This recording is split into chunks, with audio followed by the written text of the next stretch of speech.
Growing up in a predominantly white community has severely affected the way that I've thought of myself. In the past, certain individuals have caused me to see myself in a certain light that does not encourage a strong sense of self-worth. Small comments on things such as my natural hair type or my cultural ethics really does affect a person without realizing it. It was difficult for me to speak up on these things when I was little, since I felt the majority of the people around me wouldn't understand, or worse, take their side. As we gather here today, it is important to recognize that we all come from different cultures, perspectives, and different biases. Our biases can be like blind spots. We don't see them, but just because we don't doesn't mean they're not there. Our biases can be shaped by things such as the media, social groups, or cultural norms. However, there comes a point where these biases just become blatantly racist. And as we look around us, racism is still an issue. It causes division, pain, and suffering in our society. And while we might not be able to completely eliminate our biases, we can learn to recognize them and challenge them. By working together to confront our biases, we can build a more empathetic and inclusive world for all, starting with our own community. One of the most common and damaging types of prejudice that exists in our civilizations and all over the world is prejudice based on race. From overt discrimination and hate crimes, like the murder of Emmett Till in 1995, to more covert types of racism that can go unnoticed yet still have a big influence on people's lives. These biases range from negative repercussions on civilizations, hurting people, organizations, and the larger social fabric. Discrimination is one of the most noticeable and direct repercussions of racial bigotry. People are more likely to treat others unfairly or unjustly just because of the way they look.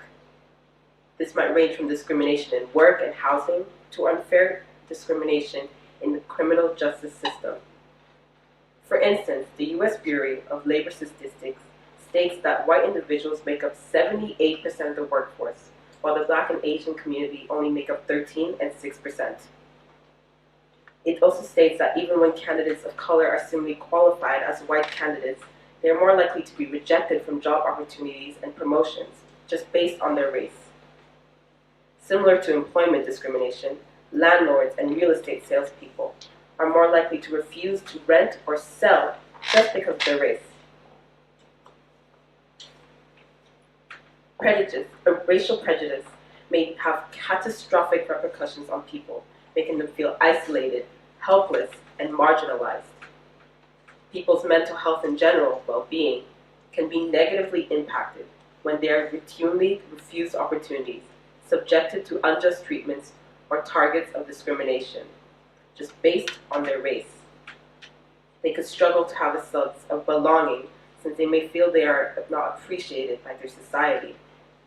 I know for a fact that if I could not find the right people around me who have made me feel like the person I am today, it would be difficult for me to live my life the way I wanted. The persistence of negative preconceptions is another effect of racism on society. People are more prone to have unfavorable attitudes and views towards others, and they may be prejudiced against them just because of their race. The media, popular culture, and other informational sources can perpetuate these views, which can result in a broad acceptance of negative stereotypes. For instance, the perception that Black people are more violent or dangerous may increase the use of force by police against persons of race. This can be seen commonly at peaceful protests that speak out on the lives of different ethnic groups. No matter how peaceful these protests may be, there always seems to be triple the amount of police, an actual amount of people protesting. Racial prejudice has tremendous impacts on society as a whole as well. When prejudice is pervasive, it can result in the construction of social hierarchies in which particular racial groups are seen superior or inferior to others. This has the potential to fuel racial tensions and conflicts, as well as a continuation of systemic racism. People of color have higher incidence of chronic diseases like diabetes and heart disease in the United States. The Centers of Disease Control and Prevention, also known as the CDC, had stated in 2019 that African Americans were 30% more likely to die from heart disease than non-Hispanic whites. This is a result of systemic racism, which has resulted in major disparities in health outcomes.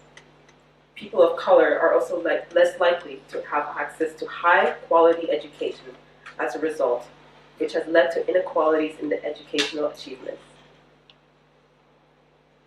The impact of biases on societies can be profound.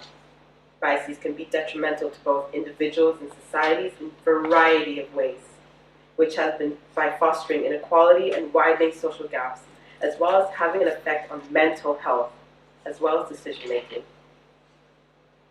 To create a society that is more just and equitable, racial prejudice must be overcome. This necessitates a multidimensional strategy that takes individual, institutional, and systemic biases into account.